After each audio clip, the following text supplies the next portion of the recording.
여러분 11월이 마무리되어 가고 있습니다. 여러분 어떤 마음으로 우리가 11월을 마무리해야 할까 고민하는데요. 여기저기 아쉬움과 우울한 이야기들이 많이 있더라고요. 그래서 11월은 감사의 달인데 그런 마음보다 이제 감사로 마무리하면 좋겠다 그런 생각을 하는데요. 그때 이런 시가 또 보이더라고요. 우리 한번 시 한번 들어보았으면 좋겠습니다. 선물.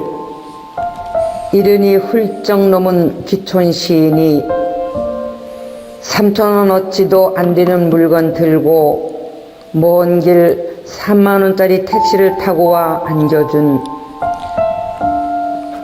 여주 6개와 옥수수 수염이 애호박 2개, 호박잎과 아로니에 1대, 키운 것들은 값이 없다.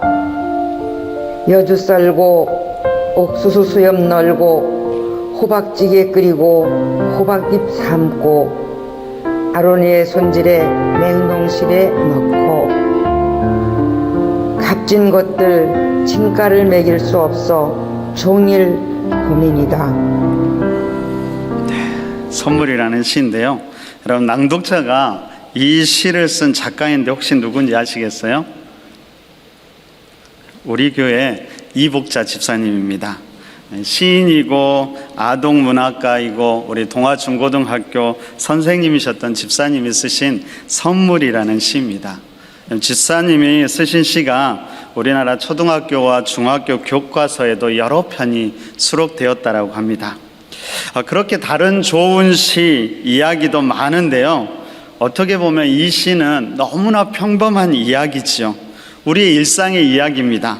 근데 이 시를 읽으면서 우리 안에 이런 소소한 것들에 대한 감사의 마음이 회복되었으면 하는 그런 바람이 생기더라고요.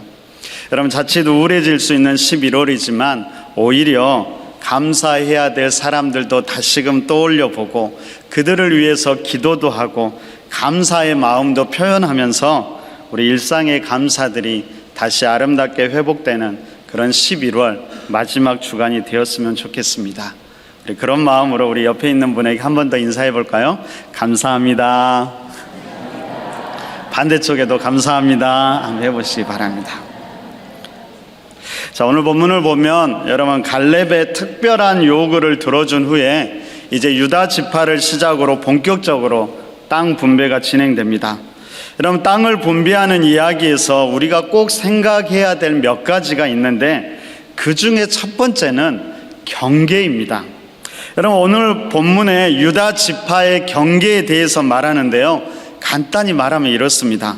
남쪽 경계는 사해 남단에서 시작해서 신광야 가데스 바네아를 거쳐 애굽 시내를 연결하는 지역이고 동편 경계는 사해가 되고 북쪽 경계는 요단의 끝 해만에서부터 시작해서 흰놈의 아들 골짜기를 지나서 지중해 해변에 있는 얌리에를 연결하는 지역이고 서편 경계는 지중해라고 이야기합니다.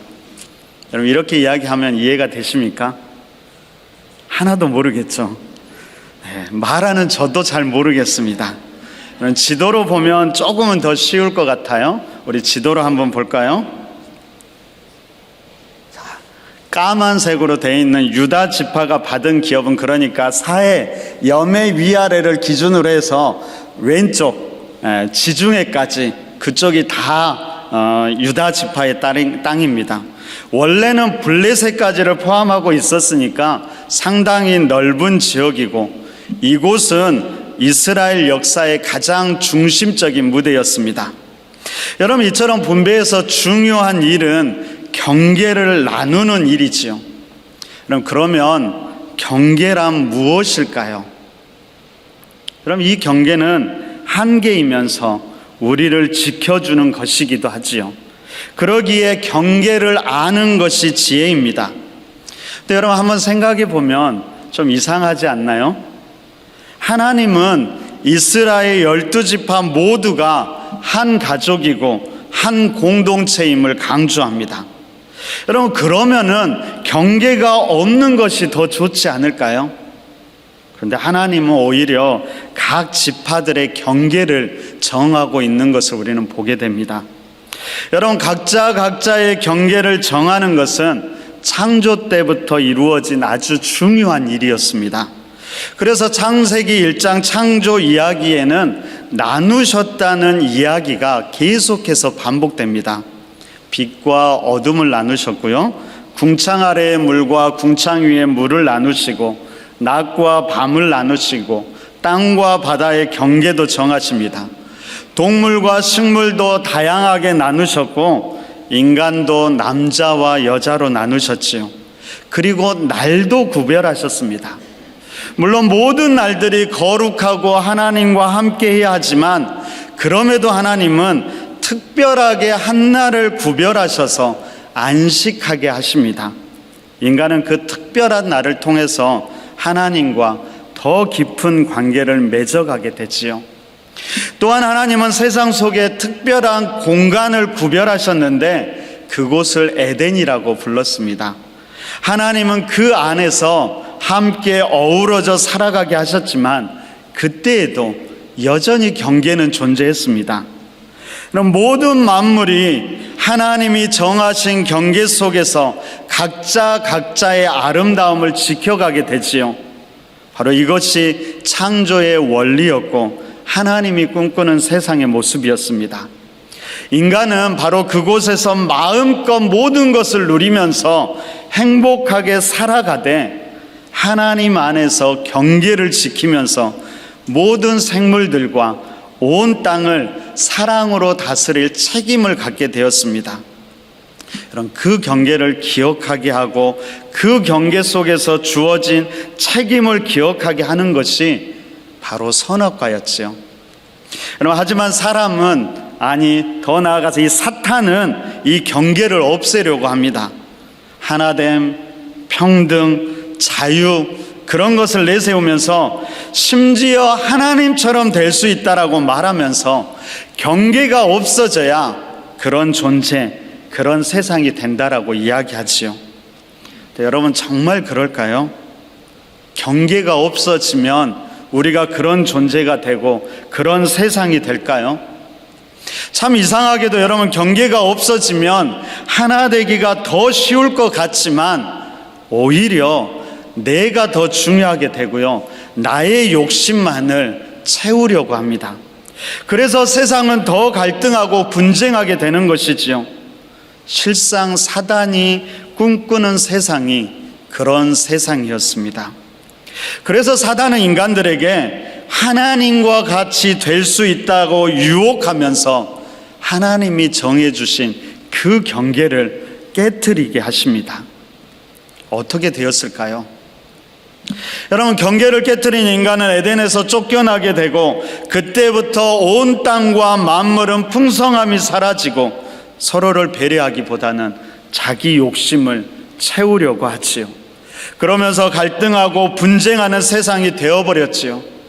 경계를 잃어버린 인간의 교만과 죄성 때문이었습니다.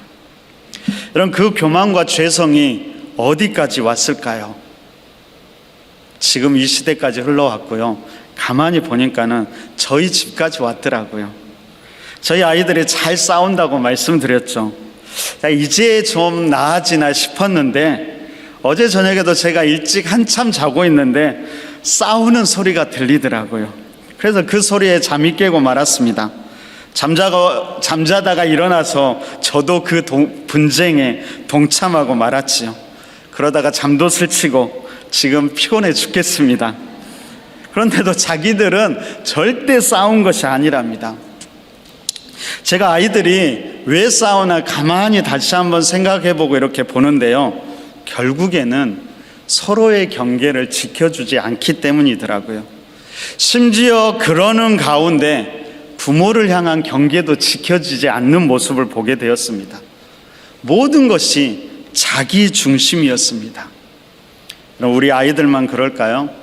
아니요, 저도 그러고 있더라고요. 어쩌면 그것이 경계를 잃어버린 보편적인 인간의 모습인지도 모르겠습니다. 여러분, 하나님께서 경계를 깨트린 인간을 에덴에서 추방하시지만 다시금 경계를 정해 주십니다. 그것이 무엇인지 아세요? 창세기 3장 22절과 24절은 이렇게 이야기합니다. 우리 함께 한 목소리를 읽어보면 좋겠습니다. 우리 앞에 히터도 좀 꺼주시면 좋을 것 같아요. 우리 창세기 3장 22절과 24절 한 목소리를 읽겠습니다. 자, 시작. 여호와 하나님이 이르시되 보라, 이 사람이 선악을 아는 일에 우리 중 하나같이 되었으니 그가 그의 손을 들어 생명나무 열매도 따먹고 영생할까 하노라 하시고, 이같이 하나님이 그 사람을 쫓아내시고 에덴 동산 동쪽에 그룹들과 두루 도는 불칼을 두어 생명나무의 길을 지키게 하시니라. 하나님이 새롭게 주신 경계가 생명나무였습니다. 처음에는 하나님께서 이 생명나무를 따로 지키지 않으셨지요. 그로 인해서 인간과 모든 만물이 영생할 수 있었습니다. 그런데 인간이 선악과를 따먹고 경계를 무너뜨리자 이 생명나무에 접근하지 못하도록 이 생명나무를 지키셨습니다. 여러분, 왜 그랬을까요? 여러분, 그 의미를 여러 가지로 생각해 볼 수 있는데, 오늘은 그 의미보다 인간이 생명나무에 접근할 때 어떻게 되는지를 생각해 보면 좋을 것 같습니다. 그럼 어떤 신학자는 이 본문을 해석하면서 인류의 역사가 나무에서 시작해서 나무에서 끝난다라고도 이야기합니다. 선악과에 있는 선악과를 먹음으로 경계를 넘어버린 인간이 에덴에서 추방되면서 이 땅에서 인간의 역사가 시작되었다라면, 하나님께 접근하지 못하게 한 이 생명나무의 접근함을 통하여서 인간의 역사가 끝나게 될 것이라고 이야기하는 분도 있습니다. 바로 하나님께서 그룹들과 두루 도는 불칼을 두어서 이 생명나무를 지키고 있기에 이곳에 접근하는 자는 죽게 될 것이라고 이야기하지요. 여러분, 근데 인간들을 보면은 계속해서 이 생명나무에 접근하고 있는 모습을 우리는 보게 됩니다. 여러분, 과거 인간의 역사 속에서 생명의 영역은 항상 하나님의 영역으로 인정되었습니다. 아무리 인간이 모든 것을 하여도 생명만큼은, 삶과 죽음만큼은 하나님의 영역으로 두었던 것이죠. 그런데 현대 과학은 그 영역마저도 도전하기 시작합니다. 어떻게든 이 생명의 영역을 지배하고 점령하고 주도하려고 하지요. 지금 이제 로봇과 AI가 등장하면서 생물학적 영역뿐만 아니라 생명이 없는 것들에도 생명을 부여하고자 합니다. 여러분, 이 모든 것의 주권을 인간이 갖고자 하는 것이지요. 그 끝이 어떻게 될까요? 여러분, 과학이 다 잘못되고 필요 없다는 것을 말하는 것이 아닙니다. 어쩌면 인류 역사가 그렇게 흘러가고 있다는 것이지요. 여러분, 조금은 다른 이야기지만 이제 남성과 여성의 성별의 의미도 갈수록 사라져 가고 있습니다. 여러분, 제가 남자일까요? 여자일까요? 제가 남자입니까? 여자입니까? 남자 확신하십니까? 네. 그런데 제가 독일로 이민을 가서 앞으로 저는 여자입니다 그러면은 여자가 된다고 합니다. 올해 11월부터 독일에서 성별을 법적으로 스스로 결정할 수 있게 되었는데요, 이것이 성별 자기결정법이라고 합니다. 그럼 어렵지도 않습니다. 등기소에 가서 신고만 하면 그렇게 이제는 인정이 된다라고 합니다. 이미 유럽에서는 독일을 포함해서 20여 개 국가들이 이런 흐름에 동참하고 있다고 하지요. 우리나라라고 언제까지 안전할까요? 여러분, 이처럼 인간은 끊임없이 하나님과의 경계, 인간과 인간의 경계, 그리고 인간과 다른 것의 경계를 무너뜨리고 있습니다. 하지만 이 경계는 말씀드렸듯이 창조의 원리이지요. 그러기에 우리의 존재를, 그리고 서로의 관계를 아름답게 만들어가는 첫걸음이 하나님이 정해주신 경계를 지키는 것임을 우리는 기억해야 할 것입니다. 여러분, 그러면 하나님은 인간들이 이런 경계 속에서 단절된 채로 살아가기를 바라고 계시는 걸까요? 하나님이 그런 세상을 원하고 있는 걸까요? 그건 아닌 것 같습니다. 여러분, 하나님은 분명히 경계를 만드셨지만 그 경계를 넘어서기를 바라고 계십니다. 이때 중요한 것은 그 방법이지요. 여러분, 오늘 땅 분배 과정에서 우리가 눈여겨볼 한 가지가 더 있는데 그것은 땅을 제비 뽑고 분배받는 순서입니다. 여러분, 오늘 본문을 보면 유다 지파가 가장 먼저 나와서 제비를 뽑고 땅을 분배받지요. 근데 여러분, 이것이 정상적인 순서일까요? 여러분, 이것이 정상적인 순서는 아닙니다. 원래 정상적인 순서대로 한다면 누가 가장 먼저 제비를 뽑고 땅을 분배받아야 할까요? 바로 장자였던 르우벤이지요. 여러분, 고대 사회에서 이 장자권은 특별한 의미를 갖습니다. 무엇보다도 장자는 하나님과 맺은 언약의 계보를 이어받은 영적 축복의 상속자였습니다. 그는 그 권리로 가족을 책임져야 하기에 항상 첫 번째로 무엇이든지 받았고요, 또한 많은 몫을 받게 됩니다. 바꾸어 말하면 무엇인가를 할 때 제일 먼저 나온다라는 것은 그가 바로 장자권자라는 말입니다. 근데 여러분, 유다는 장자가 아니었습니다. 심지어 둘째도 아니고 셋째도 아니었지요. 무려 넷째였는데 어떻게 해서 그 유다가 첫 번째, 그러니까 장자의 축복을 받게 되었을까요? 먼저는 형들이었던 르우벤과 시므온과 레위가 장자의 역할을 잘 감당하지 못했기 때문입니다. 여러분, 성경은 대표적인 사건들을 이야기하는데요, 원래 장자였던 르우벤은 물론 그가 요단 동편 땅을 이렇게 부여받기는 했지만 성경은 한 가지 이야기를 들려주는데요, 바로 자기의 서모 비라를 성적으로 범한 죄를 지적합니다. 야곱은 그런 르우벤에 대해서 이렇게 예언합니다. 창세기 49장 3절과 4절을 보니까 이렇게 이야기합니다. 르우벤아, 너는 내 장자요 내 능력이요 내 기력의 시작이라. 위풍이 월등하고 권능이 탁월하다마는 물의 끓음 같았은즉 너는 탁월하지 못하리니 내가 아버지의 침상에 올라 더럽혔음이로다. 그가 내 침상에 올랐었다. 여러분, 르우벤은 장자로 여러 가지 축복을 받았지만 지켜야 할 경계를 함부로 넘어섬을 통해서 탁월치 못하게 되었고 장자의 축복도 빼앗기게 되었죠. 여러분, 둘째와 셋째였던 르우벤과 레위에게는 어떤 일이 있었을까요? 여러분, 이 일은 야곱의 가족이 삼촌 라반의 집을 떠나서 고향으로 돌아오는 길, 그때 세겜에 머물렀을 때의 일을 바탕으로 합니다.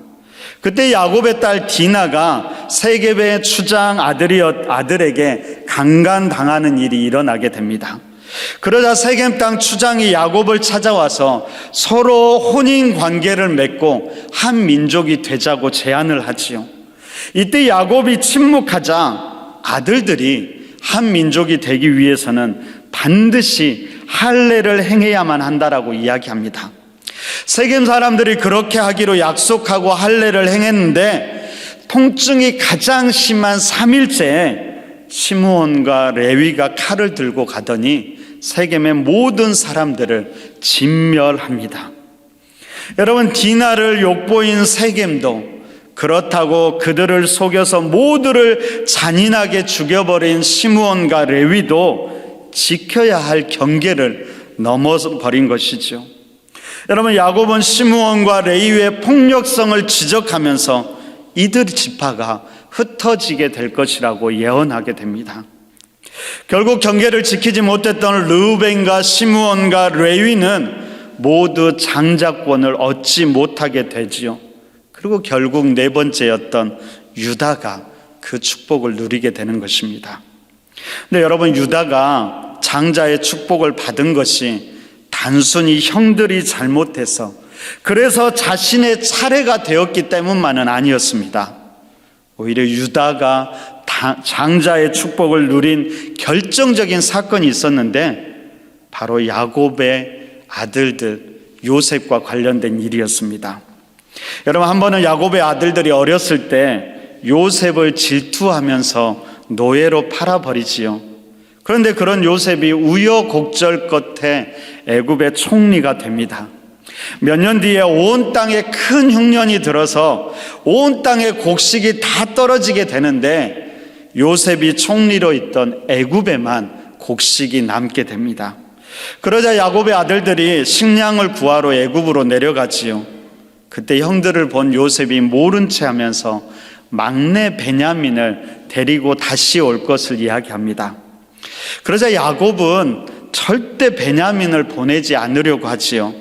사랑하는 아내 라헬에게서 얻은 두 아들 중 요셉은 이미 잃어버려서 이미 마음의 상심이 큰데 베냐민마저 잃고 싶지 않았던 것입니다. 그런데 시간이 지나면서 식량이 점점 떨어지고 이러지도 저러지도 못하는 상황에 놓이게 되지요. 그때 바로 유다가 아버지에게 자신의 목숨을 걸고 반드시 베냐민을 데려오겠다라고 약속하고 베냐민을 데리고 갑니다. 그런데 웬일입니까? 여러분, 꼭 그 일을 다 알고 있던 것처럼 요셉이 형제들을 은잔으로 시험하더니 베냐민을 볼모로 잡게 됩니다. 그러면서 나머지 형제들은 다 돌아가도 좋으나 베냐민만은 돌아갈 수 없다라고 이야기하지요. 그때에 유다가 나서면서 이렇게 이야기합니다. 여러분, 창세기 43장 30절부터 33절에서 그 이야기가 이렇게 기록되어 있는데요, 쉬운 성경으로 읽으면 이런 말입니다. 아버지의 인생은 그 아이가 전부입니다.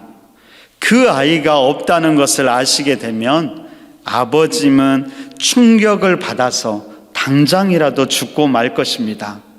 그렇게 되면 우리는 결국 백발이 성성한 아버님에게 큰 슬픔을 안겨드려 그분을 무덤으로 보낸 꼴이 되고 맙니다.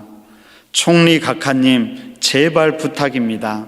제가 막내 동생을 대신하여 총리 각하의 종이 되겠습니다. 그러니 제발 이 아이만은 꼭 집으로 돌아가게 해 주십시오. 여러분, 아버지의 아픈 마음을 이해하고 그 아버지를 위해서 자신의 목숨을 담보로 내어놓을 테니 그 아이를 보내줄 것을 요구하지요. 여러분, 이 말을 들은 요셉은 그 마음을 억제하지 못하여 큰 소리로 울게 되고 자신이 요셉임을 형제들에게 밝히게 됩니다.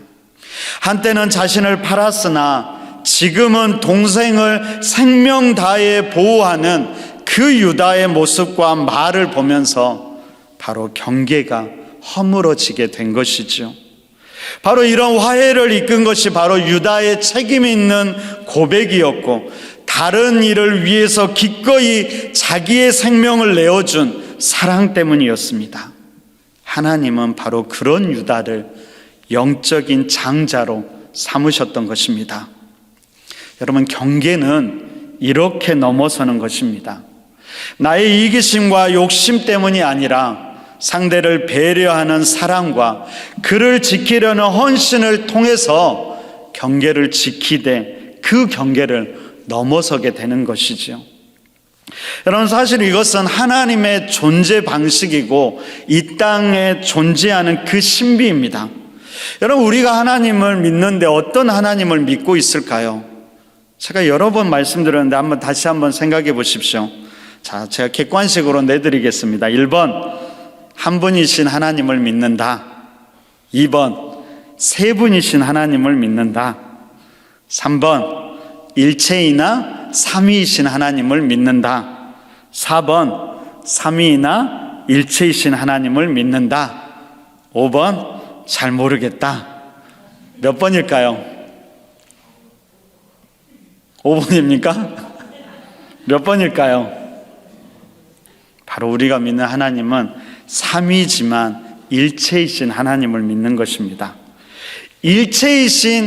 일체지만 삼위이신 하나님을 믿는 것이 아니라요, 삼위이지만 일체이신 하나님을 믿는 것입니다. 여러분, 각자의 영역과 모습이 먼저이고요, 그것이 하나로 어우러지는 것이지요. 여러분, 이 어우러짐은 획일적인 것이 아닙니다. 각자의 모습은 지켜지면서도 하나됨을 이루어가는 그런 아름다움이지요. 여러분, 이 신비는 사랑과 헌신을 통한 상호 교류의 그 비밀이 있습니다. 여러분, 하나님께서 이스라엘 공동체에 바라시는 것, 우리 길가의 교회 공동체에 바라시는 것도 바로 이런 모습이라고 믿습니다. 경계를 지키면서 각자의 모습을 아름답게 지켜주지만 사랑과 헌신으로 배려하고 서로 끌어안으면서 하나됨을 이루어가는 것이지요. 바로 그때 여러 개의 꽃이 자신의 아름다움을 뽐내지만 함께 어우러졌을 때 또 다른 아름다움을 발산하듯, 여러 가지 악기가 각자의 소리를 내지만 함께 어우러졌을 때 아름다운 연주를 들려주는 것처럼 바로 그때의 세상은 우리를 통해서 하나님과 하나님 나라의 아름다움을 보게 될 것입니다. 바로 우리 길가의 교회가 그런 아름다운 공동체가 되기를 간절히 바랍니다. 마지막으로 한 가지만 더 생각하고 싶은 것은요, 여러분, 경계는 또 한편으로는 책임을 말합니다. 하나님께서 나에게 맡겨주신 구역이지요. 여러분, 그 구역을 나에게 책임으로 맡겼고 우리는 최선으로 그 말씀에 순종하면서 충성하면서 그 일을 감당해야만 합니다. 오늘 우리가 다 읽지는 않았지만 13절 이하에서 갈렙이 헤브론과 드빌을 정복한 이야기가 나옵니다. 여러분, 우리가 잘 알듯이 헤브론 땅은 갈렙이 이 산지를 내게 달라고 요청한 곳이었습니다. 바로 갈렙은 아낙의 후손인 세세와 아히만과 달메를 그 헤브론 땅에서 쫓아내고 그 땅을 점령하게 됩니다. 어쩌면 자기가 간절히 원했던 지역이었지요. 하지만 뿐만 아니라 오늘 여호수아 15장 15절과 16절에서는 이렇게 이야기합니다.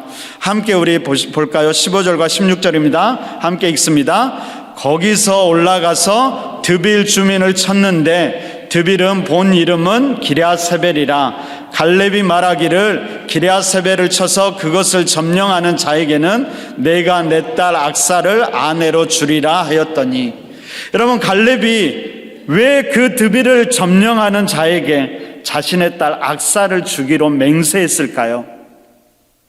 아마도 그곳을 자기 책임의 영역으로 받아들인 것이지요.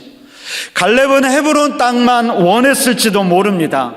하지만 기럇세벨까지 자기의 경계로 주어졌을 때 그는 그것을 회피하지 않고 자신의 가장 소중한 딸을 들여서라도 그 땅을 점령하려고 했던 것입니다. 그때 갈렙의 아우 그나스의 아들 온니엘이 그곳을 점령하고 악사를 얻게 됩니다. 그런데 여러분, 그 이후에 갈렙은 이 악사와 온니엘을 또 네겝 땅으로 보내게 됩니다. 여러분, 이 네겝이라는 말은 남쪽 지방이라는 말도 뜻도 있지만 또 한편으로는 황무지, 건조한 마른 땅을 의미하기도 합니다. 그러니까 그 땅은 아마도 메마른 황무지와 같은 땅이었을 것입니다. 분명히 좋지 않은 땅이었지만 이제 그들이 바로 감당해야 될 그들의 영역이었고 그들의 경계였지요. 그 아버지의 그 딸이었던 것 같습니다. 여러분, 악사는 회피하지 않고요, 그 땅을 감당합니다. 대신 아버지에게 한 가지를 더 요구하지요. 18절과 19절에서 이렇게 이야기합니다. 악사가 출가할 때 그에게 청하여 자기 아버지에게 밭을 구하자 하고 나귀에서 내리매 갈렙이 그에게 묻되 내가 무엇을 원하느냐 하니 이르되 내게 복을 주소서. 아버지께서 나를 네겝 땅으로 보내시오니 샘물도 내게 주소서 하매 갈렙이 윗샘과 아랫샘을 그에게 주었더라. 여러분, 메마른 땅에서 샘은 생명의 근원이지요. 악사는 그 생명의 근원을 붙잡고 자신이 감당해야 될 책임을 성실하게 감당해낸 것입니다. 여러분, 우리 각자에게도 경계로 주신 책임져야 할 경계가 있지요. 내가 원하는 것도 있지만 때로는 원치 않지만 나에게 주어진 경계가 있습니다. 그럴 때면 우리는 누군가 그 책임을 대신 감당해 주기를 바라기도 하지요. 그런데 그것 또한 하나님께서 우리에게 주신 경계임을 잊지 말아야 합니다. 여러분, 때로 우리가 감당해야 할 그 땅인 네겝 땅, 메마른 황무지 같을지라도 오늘 악사의 모습을 보면서 오히려 우리 또한 그 생명의 근원이신 예수 그리스도를 붙잡고 자신의 우리가 감당해야 될 그 책임을 성실히 감당할 수 있기를 바랍니다. 바로 그때 그곳에서 하나님의 뜻이 이루어지고 하나님이 허락하신 풍성함도 누리게 될 것입니다. 오늘 말씀을 정리합니다. 하나님께서 우리 모두에게 경계를 정해 주셨습니다. 그 경계는 한계이면서 우리를 지켜주는 것이며 또한 우리가 감당해야 될 책임이기도 하지요. 여러분, 서로의 경계를 잘 지켜주면서도 내가 감당해야 될 경계를 성실하게 책임있게 감당해 나가야 됩니다. 하지만 그 경계는 구분이지 분리하는 것이 아닙니다. 오히려 상호 헌신과 사랑으로 서로를 섬기면서 경계를 넘어서고 함께 생명의 근원 되신 예수 그리스도를 바라보고 의지하면서 그 안에서 하나됨을 이루어 갈 때 우리는 모두가 함께 더 큰 아름다움을 만들어 갈 수 있을 것입니다. 여러분, 우리 길가의 교회가 그런 아름다운 공동체가 되기를 바라고요. 그렇게 결단하고 헌신하는 모든 성도들에게 하나님의 은혜와 축복이 다시 풍성하게 넘치는 이 11월 마지막 주간이 되시기를 간절히 바랍니다.